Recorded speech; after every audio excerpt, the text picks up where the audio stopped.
Muri Zimbabwe yaunze mashoko otagwa neSADC kupfurikidza nemubepa reAfrica Beauty Ruin chiti aiwa vanhu vemuZimbabwe don't worry, we reassure you kuti tikuzosolve the political crisis irimo munyika yeZimbabwe.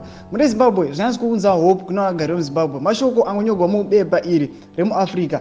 Muri Zimbabwe sara muendera nemashoko avataura. Ndokurudzira kuti wasubscribe, wolike, woturn on the bell icon.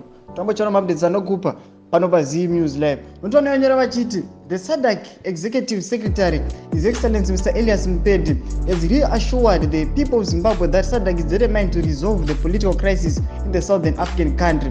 Vanoenderamberi vachiti SADC was built during a time when many member states were still locked in liberation struggles, so issues in member states were dealt with behind closed doors. For obvious reasons, the enemy must not know we have a problem. That's a hounding the vibrant SADC secretary right now, as serious Zimbabwe political crisis issues can be dealt with in public. So those are aiwa now hatingoti my neighbors azive kuti we are facing a crisis. Saka tisingadi kuexpose zvinhu zvacho. Takatoita siyo report tikatogather information. Don't worry, we reassure you kuti aiwa we are going to solve kana to resolve the political crisis irimo munyika yeZimbabwe. Muri Zimbabwe ndo mashoko abuda tudze mabvunzo enoti kudi pamusoro penyaya iyi.